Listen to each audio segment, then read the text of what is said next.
Io sono per dire che insomma prima di rientrare a scuola si deve accertare che tutto sia sereno.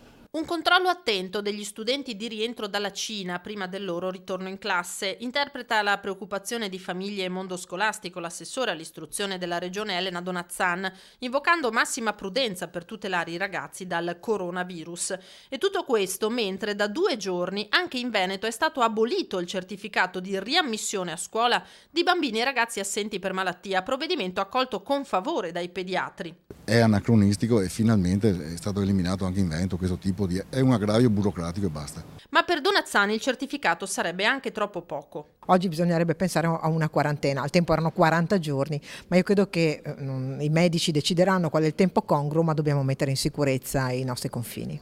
Genitori ma anche presidi in prima linea per capire cosa fare a livello nazionale come locale di fronte al rientro di studenti che hanno trascorso periodi in Cina. Il messaggio ai colleghi è di non contribuire, ad allarmismi. Allo stato attuale, per quanto capiamo, non c'è motivo di preoccuparsi. Dobbiamo distinguere quello che è il caso sospetto, cioè il bambino o l'adulto che ha una sintomatologia acuta respiratoria grave da richiedere un ricovero e che abbia la presenza nei 14 giorni precedenti dalle zone cinesi, soprattutto dalla zona di Wuhan. Non è detto che un bambino perché provenga dalla Cina, ma se non ha nessuna sintomatologia sia un bambino malato o che possa trasmettere a quello che si sa al momento la malattia, la patologia.